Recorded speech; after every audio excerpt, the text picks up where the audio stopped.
What's up, people? It's your boy Richard Valentine, Yo, yo, yo, yo. It's your boy K Love. We back at it again. and this is Get Off the Ox podcast. Yeah, we got a few things to talk about. We're gonna talk about the LA fires. The movie of the week's gonna be Reservoir Dogs. So me and K Love gonna be talking about that, and then we're gonna go into underrated gems. You know, the hidden movie treasures, like just a deep dive on movies that people really don't think about. All that and more on Get Off the Ox podcast. So let's get started with these wildfires. You hear a lot about the wildfires, Caleb?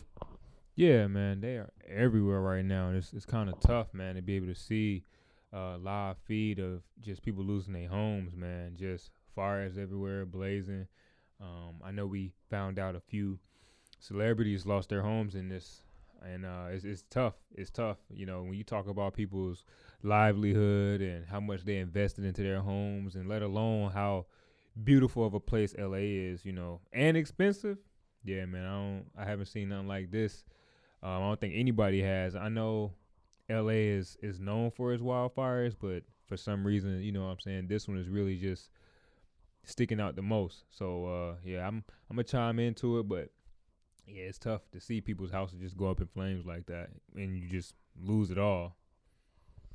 Yeah, I agree. I mean, and then they're saying all these stuff. There's a lot of conspiracy theories I've been seeing on TikTok about aliens, because anytime a natural disaster happens, there's always aliens supposedly. But there is some like convincing videos. Maybe we'll talk about that after we go over the stats. So yeah, with these new wildfires, I'm not sure. Let's see, this was updated. It was updated today. So at least 24 people have died with these wildfires. And then those crazy winds are still going. Santa Ana winds is what they're called. Yeah, Santa Ana. Yeah, I believe that's like one of the districts or just one of the cities or whatever.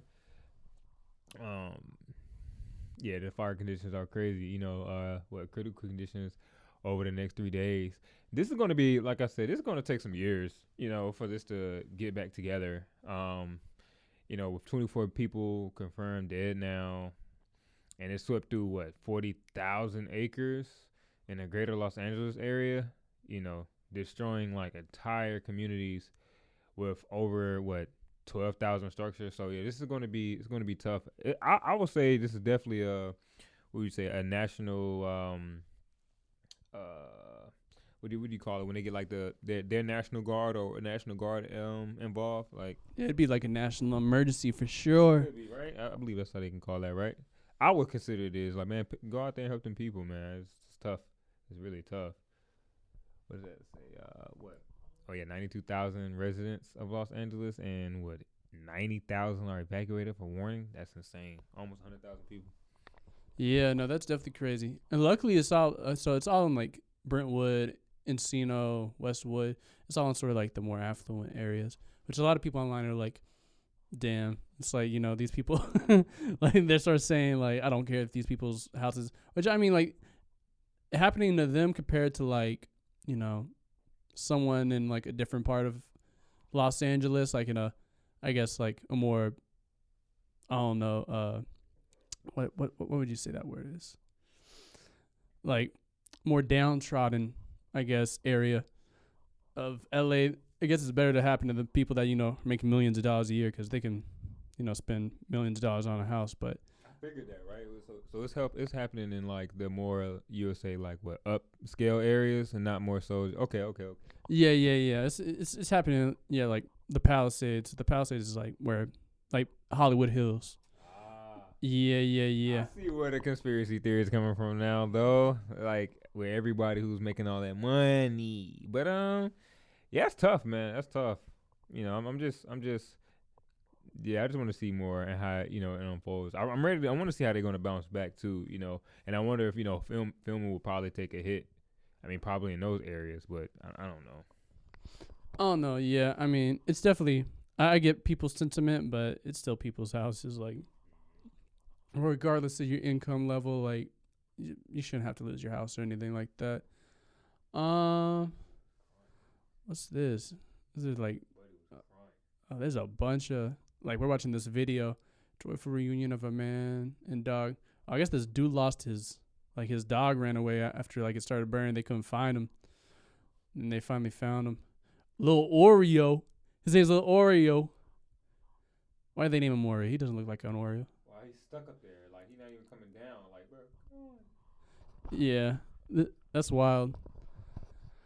Okay. That's crazy. It's like a little. Well, he's going crazy over that dog. Yeah, man. Wow. If people's house is going down in flames, he's worrying about a dog. I mean, I feel you. They like family, man. You know what I'm saying? So, yeah. Yeah, that definitely. Yeah, like he was talking about earlier, a bunch of people lost their houses, a lot of celebrities. Some of them, Paris Hilton. You know her from her video. Tina Knowles. Knowles posted a video on Instagram mentioning that she lost her beachside home. Beyonce's mom, Knowles, said, it is what I was looking at on my birthday. One second, guys. I've been at school all day. This is what I was looking at on my birthday this past weekend from my tiny little bungalow on the water in Malibu. It was my favorite place, my sanctuary, my sacred happy place. Yeah. Let's not pass that. That is the mother of Beyonce, Tina Knowles, y'all. You know what I'm saying? You heard that right. That's Tina Knowles. I had to shout that out, though. That's Mother Goat right there. Mother Goat to a goat. Yeah. Mother Goat. Cameron Matheson. He's on that General Hospital show. Let's see. He lost his house in the Eaton fire in Altadena, which he told in an interview to Good Morning America. He said that pretty much like, yeah, he lost his home that his kids were raised in and where they wanted to raise their own someday. So it was going to be like a family house. So that's real sad, real sad. Billy Crystal added to the toll. Crystal shares the statement that he lost his home in the Palisades where he and his family have lived 46 years. Yeah, that's crazy. I remember whenever I was working at this hotel, this dude said that he's been like living at this house for like 20 years, and then he got hit by like an arsonist attack. But that dude was so nice, and he gave me like $200 tip whenever he left valet. I was like, say less, because I need that money.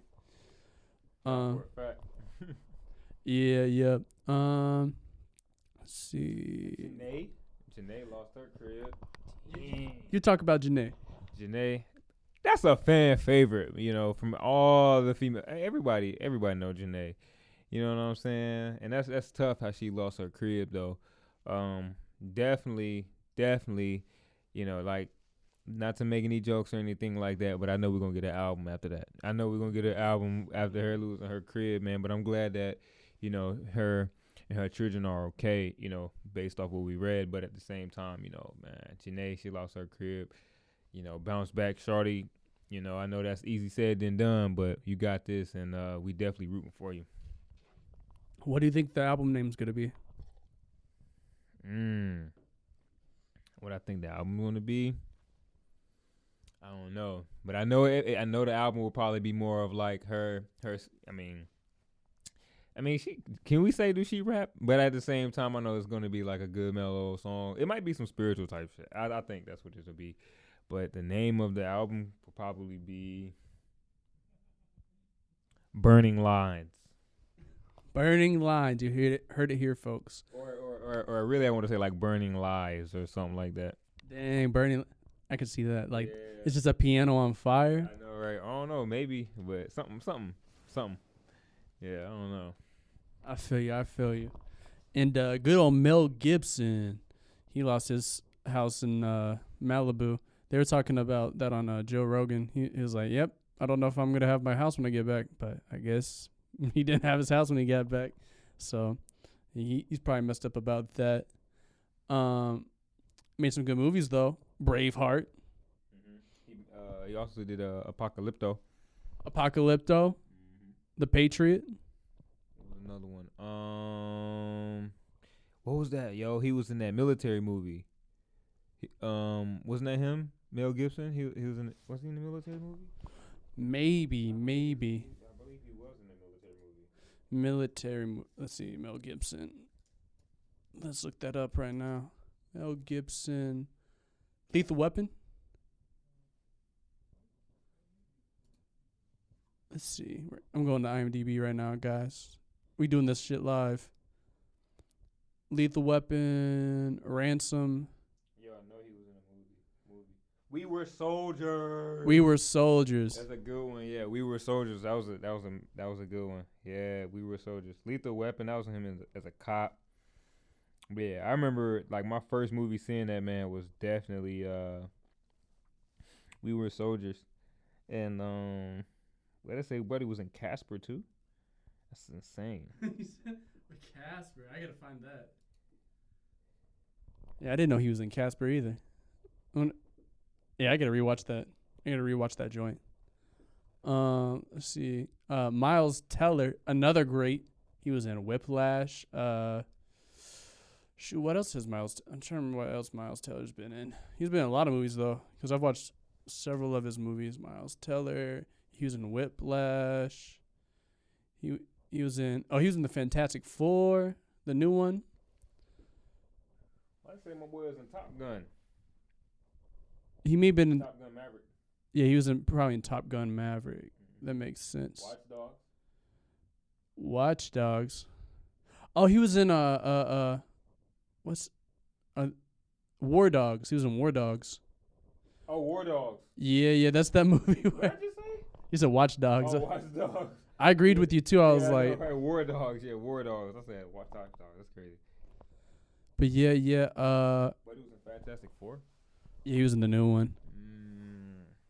Yeah, I watched the original. I haven't watched the new one, but I've watched the original one. I used to watch that joint on repeat whenever I was little. I wanted to be the Thing, the dude that's like orange and all rocky and everything like that. Oh yeah. Yeah, I wanted to be that dude, the bald dude.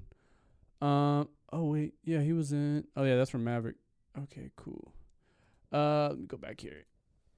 Yeah, he lost his house though. That's crazy. To everyone reaching out. Michael Chiklis. Michael Chiklis. That's I think his name Michael.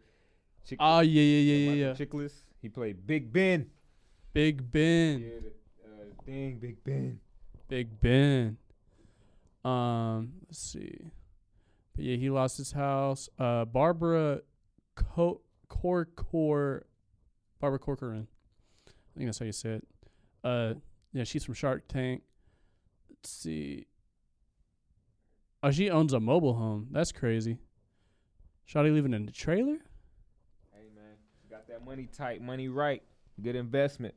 She ain't blowing all that money on her Palisades crib. Yeah, no, that's facts. I'd give me a trailer too, low key.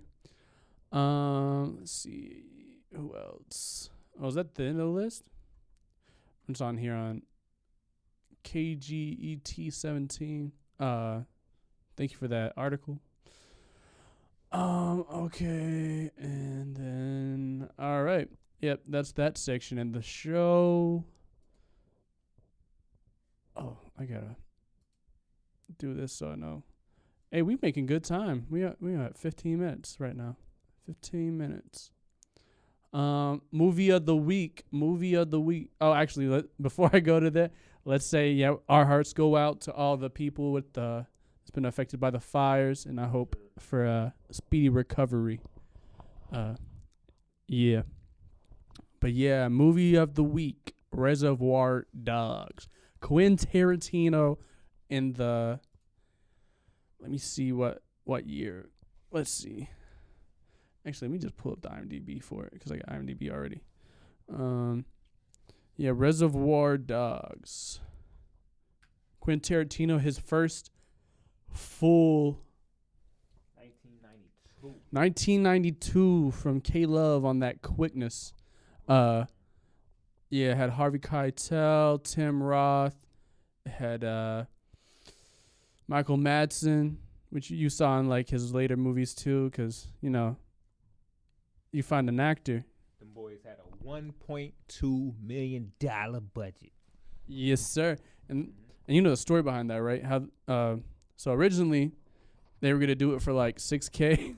Like Quinn was about to do it for $6K, just being like, okay, I get this script, I get my money from True Romance. I'm just gonna use the money I got from writing True Romance to fund this. And then he met what's his name, Lawrence Bender.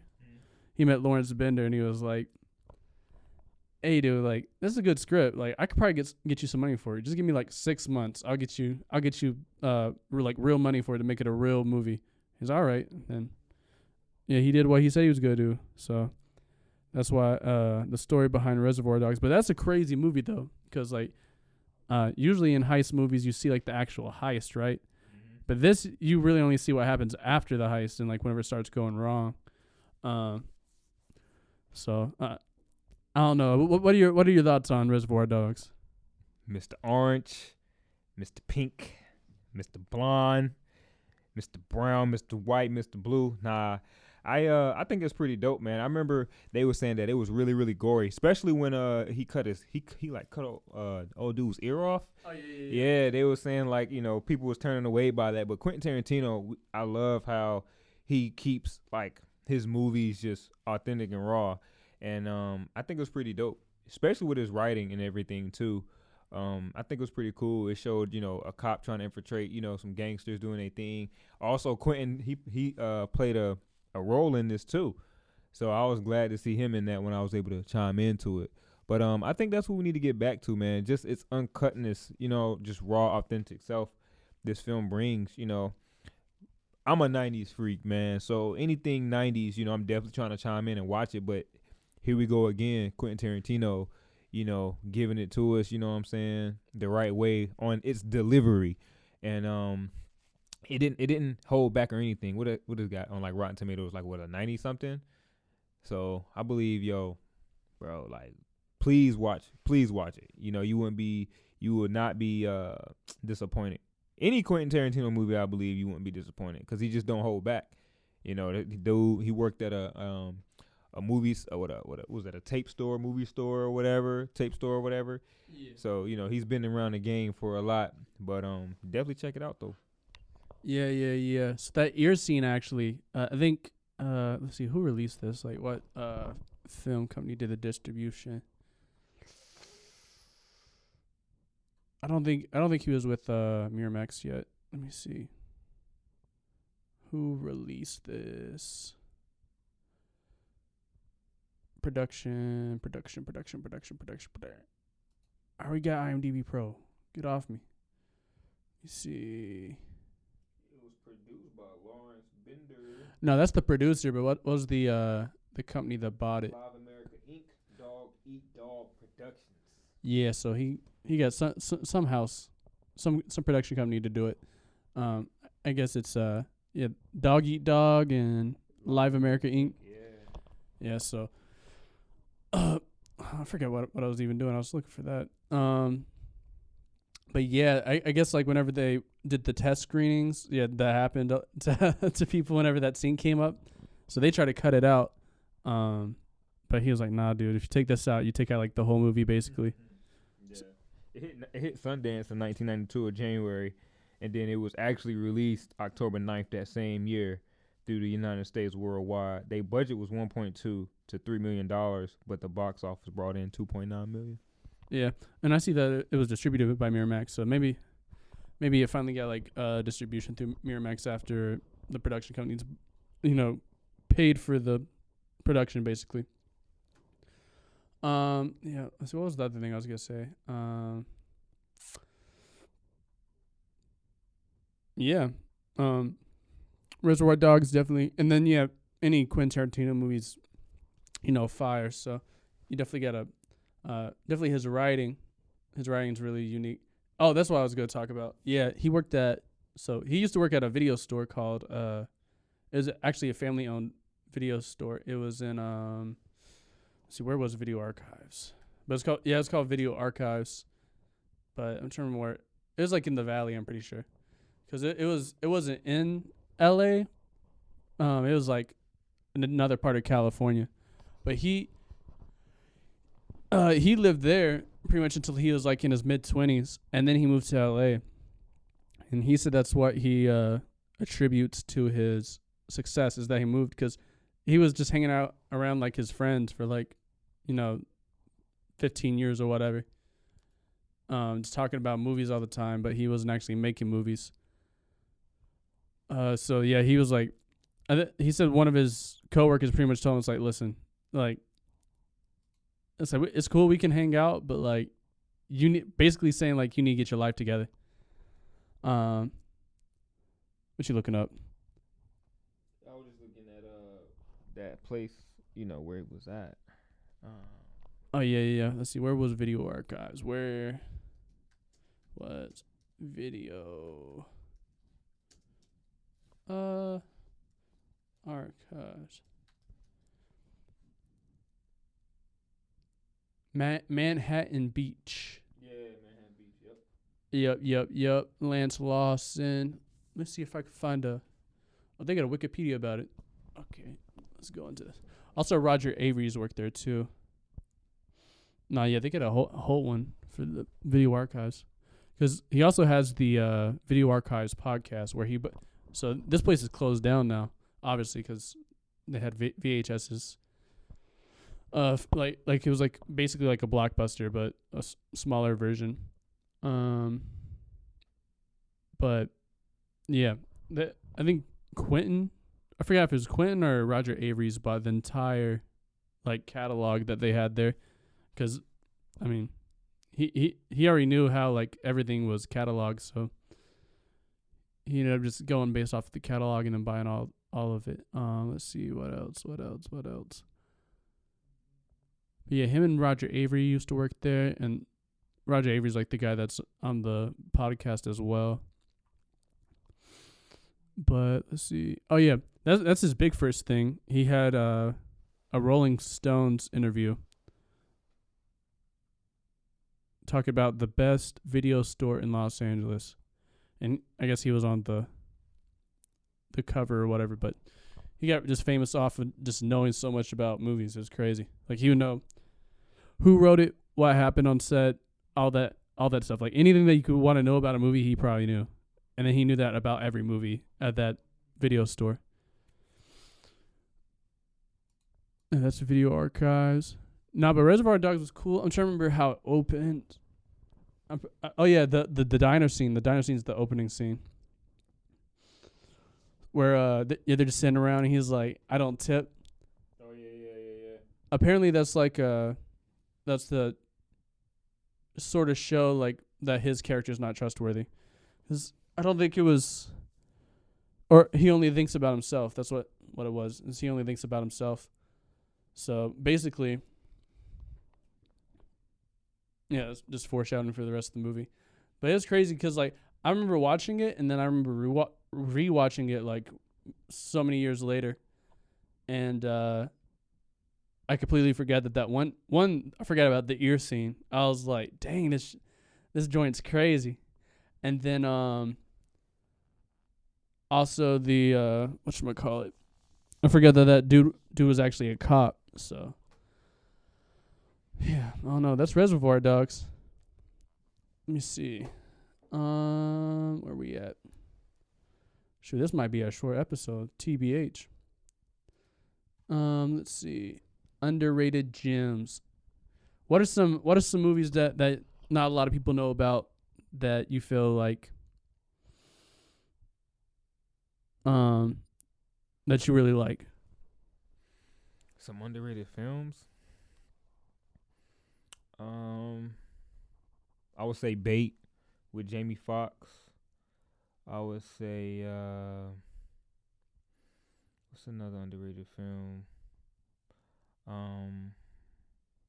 I mean, I don't think that might be underrated, but I think a lot of people may not know what that is. Like I said, bro, I'm a 90s freak, so I like looking at old stuff. I mean, I know Jackie Brown. If y'all haven't checked that out, for the newer generation, watch Jackie Brown. It's an old movie. Jackie Brown's cool.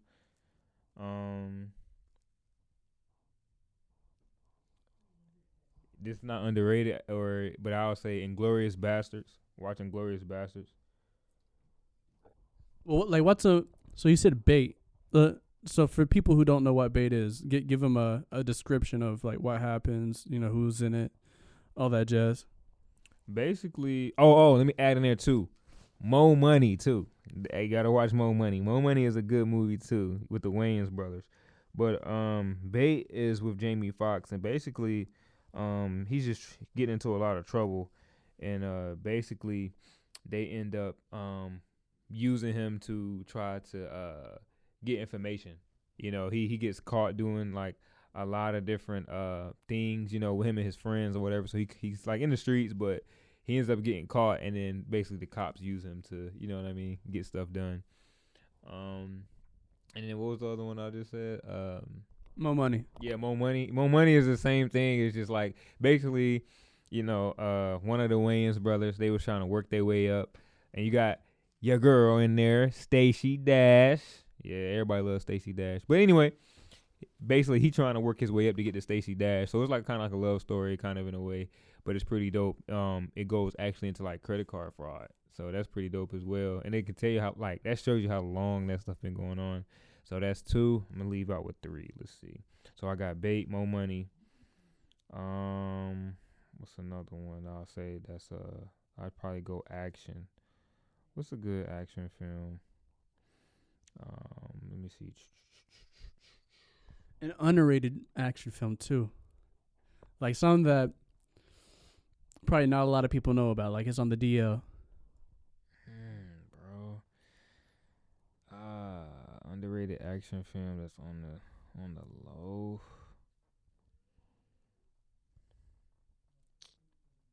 I was about to say Demolition Man, but everybody know Demolition Man though, I believe. With Wesley Snipes and Sylvester Stallone. Yeah. I think everybody know that, but yeah, Demolition Man. I'm going in the old school bag right now, but that's a great movie though. Demolition Man. That's my 3 right now. I'll say underrated that most people don't know about. I know a lot of people still don't know those three movies I just named. Maybe Mo Money, I would say people may know more about, but yeah, that's my 3 right now. Bait, Mo Money, and Demolition Man. And Demolition Man, what's the storyline on that? So basically, in the late 80s, early 90s, you had Sylvester Stallone, who was a big time crackdown cop, and at the time the biggest villain in the city was Wesley Snipes. And basically they was in a time phase where they created a new way of, I would say, the death penalty. Mm-hmm. But instead of killing individuals, they was freezing them in a big block of ice. And that block of ice preserved their body so well that no matter when they unthawed them, they was the same age. Like they didn't age in that, like they was still the same.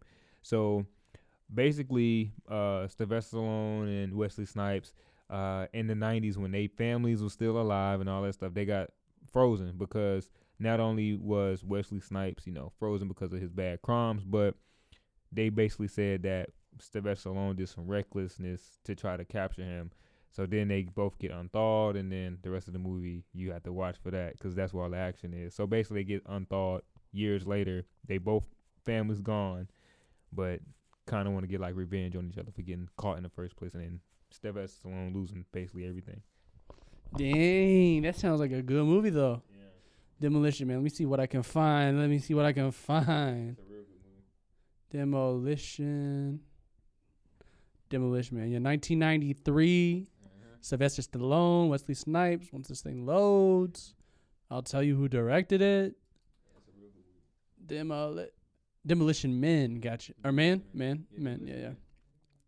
The future isn't big enough for the both of them. And it got Sandra Bullock in it too.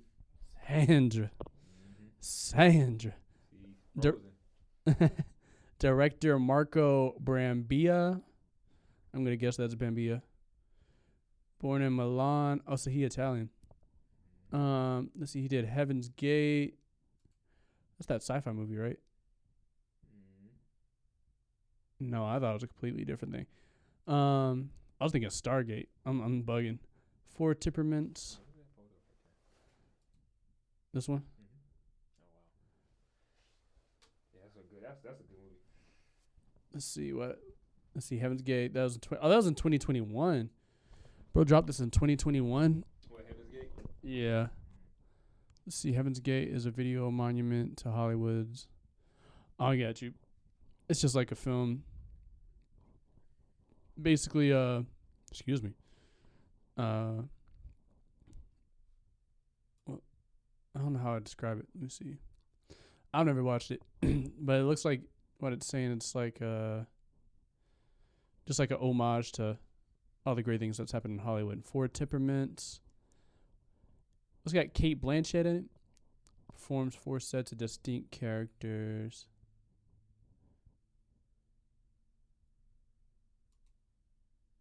Dead Air. Y'all like Dead Air? I like Dead Air.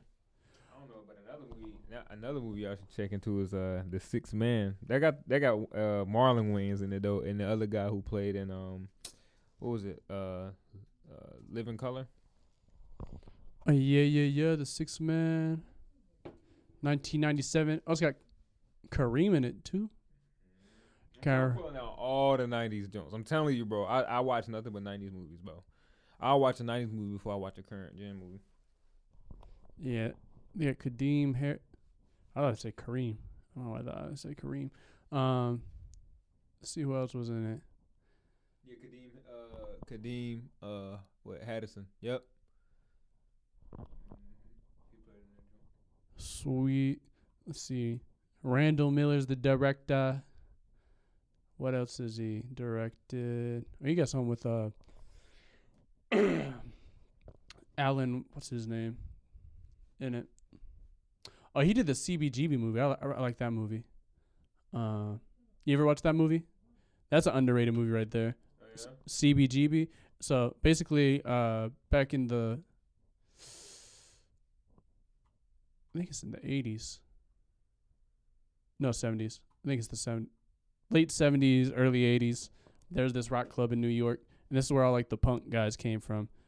So basically, like CBGB stands for Country Bluegrass and Blues, and yeah. So like, he was trying to make he thought bluegrass was gonna be like the next big thing, or country was gonna be the next big thing, and yeah, he was all wrong, especially in New York at the time.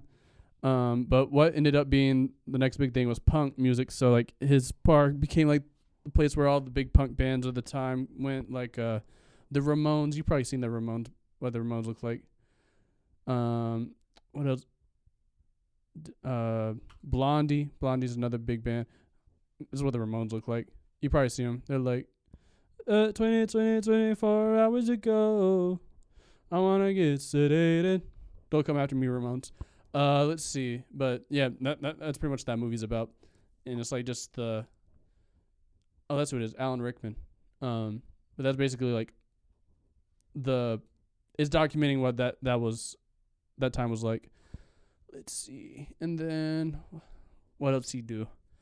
Bottle Shock. I don't think I've watched that. I don't think I've watched any of his other movies.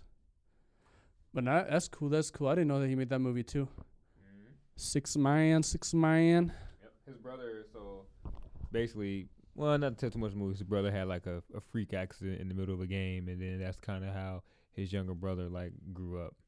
You know what I mean? So basically, yeah, you know what I mean? His brother had like something happen on the court, and it kind of cost him everything, and yeah. So he had to come help his brother. Yeah. Oh, that's crazy. That's crazy. Let's see. Underrated movies. Let me see. Frank. Here we go. Frank's such an underrated movie, bro. Yeah, so basically there's this dude with the head, right? Mm-hmm. But it's like, so okay, actually let me go through this whole plot for you. So let me see. So this guy right here, we hate this guy, right? Because okay, so this is what he looks like at the beginning of the movie. He just like, but basically like this dude's making what's his name? Dom Hanel Gleason. He's a really good actor, but just the character, I hate the character. Because of what he does in the movie. But basically this guy, he sucks at making music, right? And then he's like really big on Twitter at the time. So he's trying to like push out this music, but it all sucks. So eventually he gets to a point where he's just like depressed and stuff, and he's like thinking about quitting music. And then he goes to this beach and sees this guy like in the water, like trying to drown himself. And turns out that's like the keyboardist for some band, and this dude plays keyboard. So he ends up joining this band, doing like one show. They just tell him it's like come through the back door. It's like, and we'll be there. And then they're already playing on stage when he gets there. And he's like, do I just go up there? He's like, yeah, bro, just get up there and start playing. So he starts playing and stuff. But everybody in the band's like really weird. Like one dude like fucks mannequins basically. Wow. Yeah, and then the other dude with the head, he never takes off that head, and he drinks this. He doesn't eat. He just drinks this drink called Grow Nut, which is like a food replacement. So really weird guy, but he's also like really like, I guess, artistic about everything. So, and then you see right here, it was at Sundance, but this is from where they're recording the album. So they're like writing songs and stuff, and then they get on it's Magnolia Pictures too. So that's what's his name's company, Mark Cuban. Mark Cuban owns Magnolia Pictures.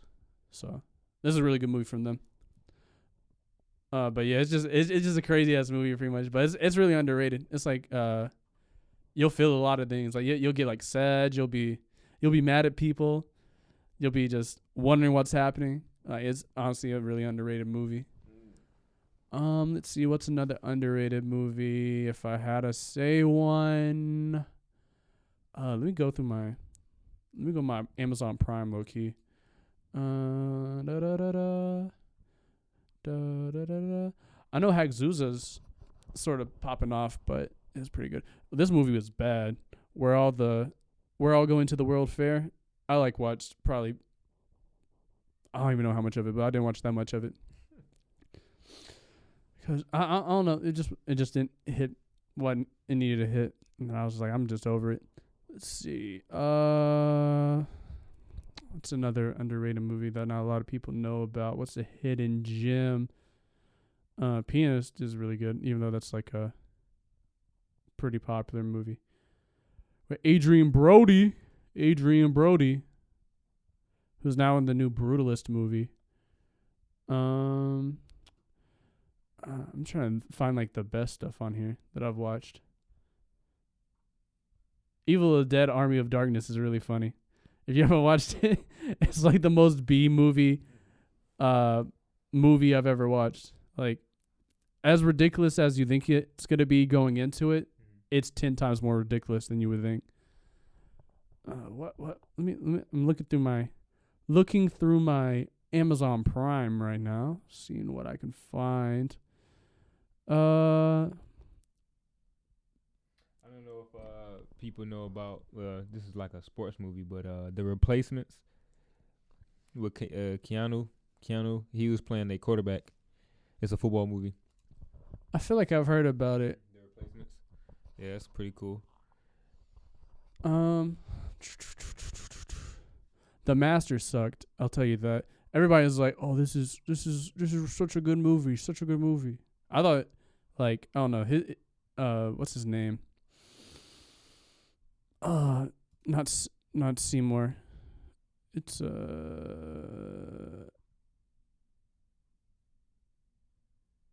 what's his name? Oh my gosh. Dude that plays the Joker. Which Joker? The new one.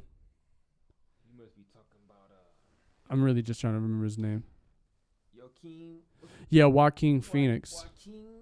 Yeah. His character was just weird in that movie. Phoenix, yeah. He was like smashing this whatchamacallit. He's like he was in the Navy, and they made like this like sand mermaid or whatever in the in the sand, and he just started like pretending to like smash it basically. Wow. Like, and then his he's just like mixing these chemicals to develop to develop like photos and stuff, and he's just drinking it. I'm like, dude, what's up with this guy? For all you like comic guys or gals, who like comics, Who Framed Roger Rabbit? That's a pretty good one. That's a good one. Yeah, yeah. Another Round. That's a good movie. It's in I'm trying to remember what language it's in. Is it? It's not German, is it? It's Let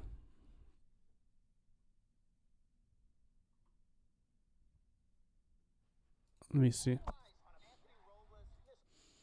Let me skip all this. Okay, let's see. Oh, it's in Danish. Or Dutch? Dansk? What the heck is Dansk? Language.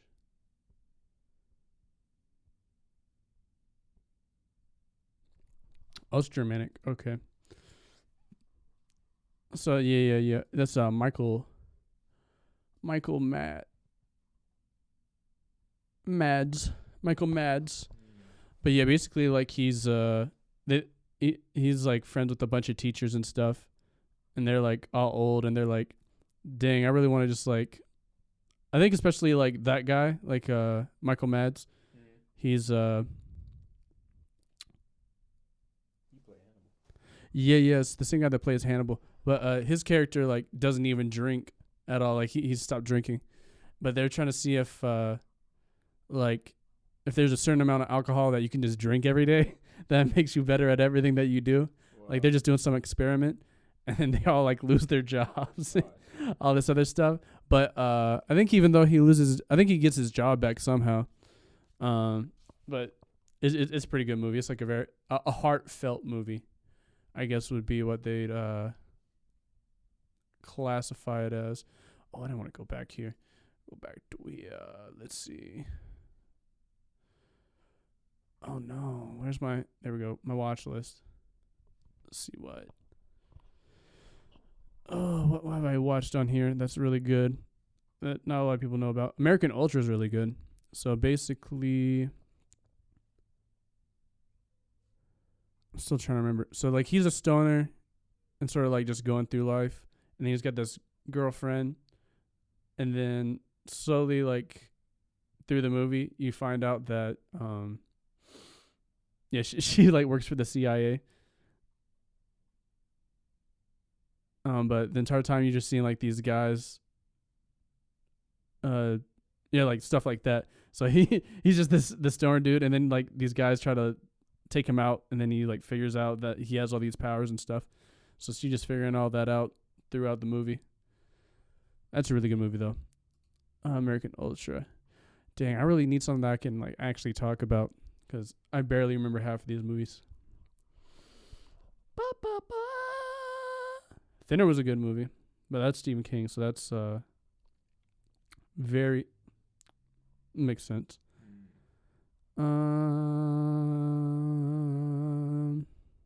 Dead Air. I think I watched Demolition. Pretty sure. Death Proof was a really good movie. That's Quentin Tarantino. So basically, I'm trying to remember what the other movie is, because it's supposed to be like a double feature. So Grindhouse. I'm trying to remember. I think it was Robert Rodriguez did the other one. Planeteer, that's the other one. I still got to watch. Because like back in the day, they used to have double features, right? So there'd be like a movie. Sort of like whenever you go to a drive-in movie, how there's like multiple movies. Mm-hmm. Yeah, they were trying to do that, both regular movies. So yeah, they made this. Robert Rodriguez made one called Planet Terror, which is, let's see, it talks about, it's a zombie killer bioweapon infects town. And then Death Proof's about this guy that pretends to be a stunt guy. And he has like this stunt vehicle where he can just crash it and like won't die. But then he tries to take out these girls, and they end up getting taken out, or they end up taking him out. Yeah, it's crazy. Yeah, I know. Right now, I mean, kind of to jump us up to speed to what's like going on now with this whole, because I know we're doing Uncut Gems. I mean, not uncut gems, but hidden gems. Um, not to get a little bit political or anything like that, but with the whole board of education being knocked out, another good movie to attach to that is The Thinning.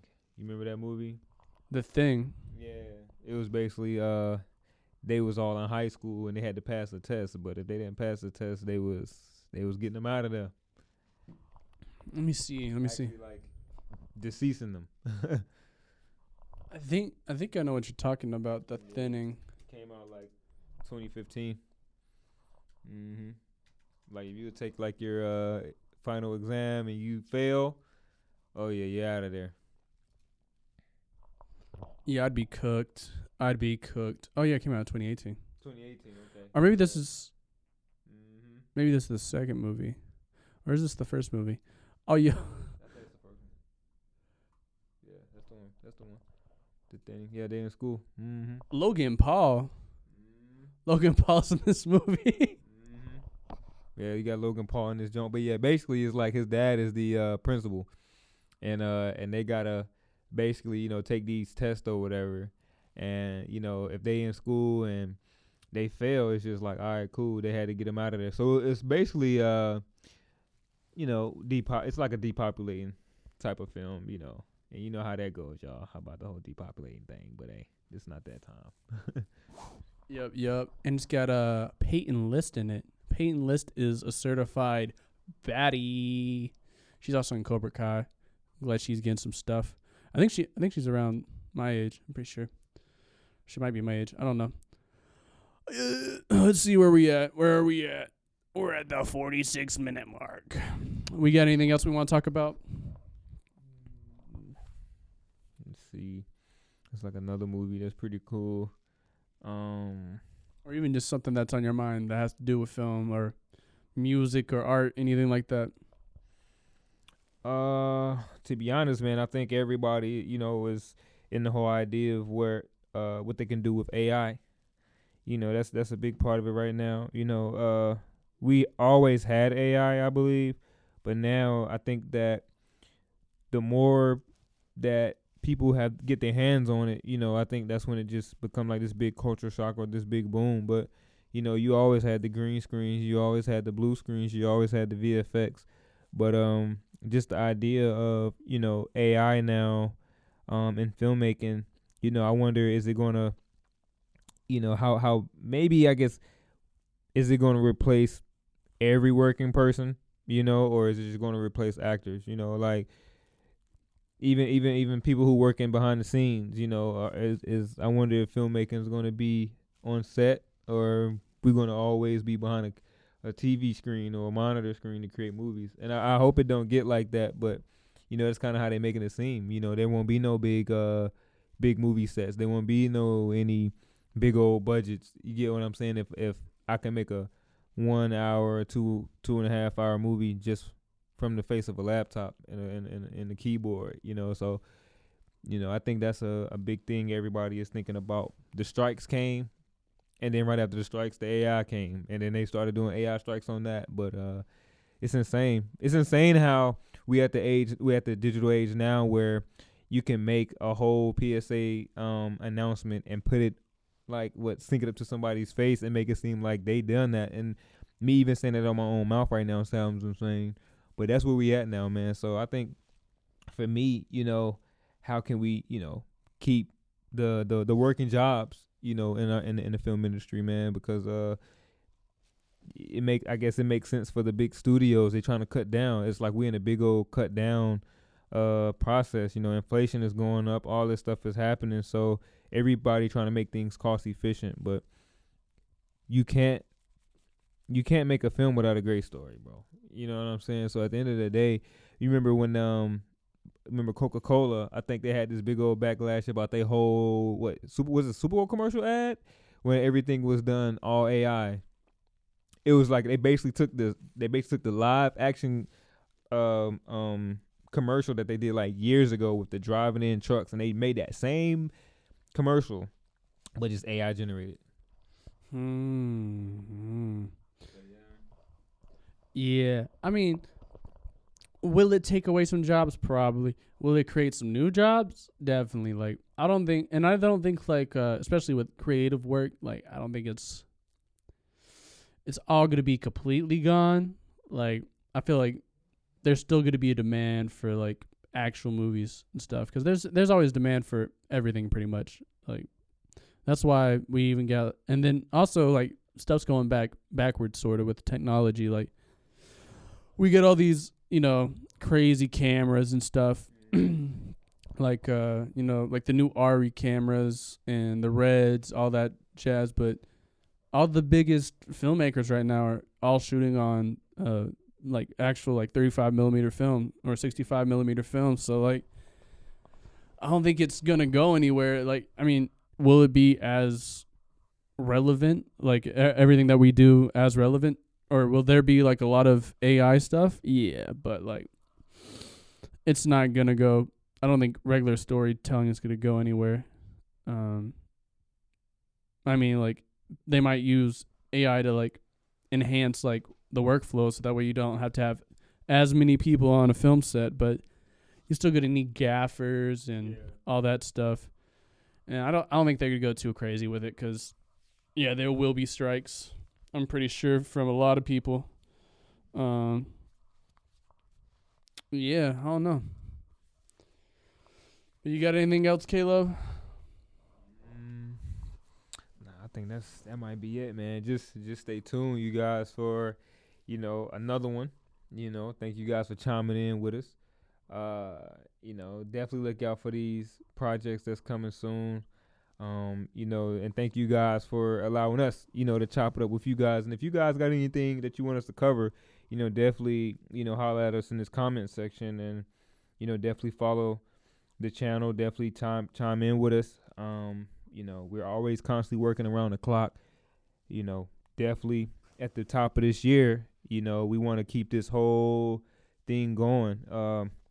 Just the motion to everybody, just staying at it, reinvent what you have to, check what didn't work last year, make sure you find a new for this year.